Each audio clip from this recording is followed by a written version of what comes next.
আমরা একমাত্র আল্লাহর রহমতেই বেহেশতে যাব, না হলে আমরা বেহেশতে যেতে পারবো না। তাই আখেরাতে এমন অনেক মানুষ থাকবে যাদেরকে রাসূল সাল্লাল্লাহু আলাইহি সাল্লাম বলেছেন যে ওরা হবে ওই দিনকে প্রকৃত মিসকিন, গরিব। কারণ ওরা উহুদ পাহাড় সমানও সোয়াব নিয়ে যাবে, নেকি নিয়ে যাবে, কিন্তু দেখা যাবে যে সামনে দাঁড়িয়ে আছে অনেক মানুষ। একজনকে আপনি কষ্ট দিয়েছেন, সে আপনি নেকির ভাগ নিয়ে গেল, আপনাকে তার গোনা দিয়ে গেল।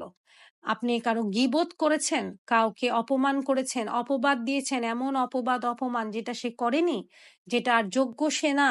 আর অপমান এমনিও কাউকে করা উচিত না। আপনি এমন কোনো অপবাদ দিয়ে দিয়েছেন যেটা সে করেইনি, সে কিন্তু ওই দিনকে এই হিসাব নিয়ে ওখানে দাঁড়িয়ে থাকবে। কারণ ওই দিন তো সবারই নেকির অভাব হবে, সবাই তো আল্লাহর রহমত অর্জন করতে চাবে। এই জন্য তখন সব দিকে মানুষ ছোটাছুটি করবে, দেখবে কার কাছে আমার হিসাব বাকি আছে। এইটা যে আমাদের জন্য কত ভয়াবহ হয়ে যাবে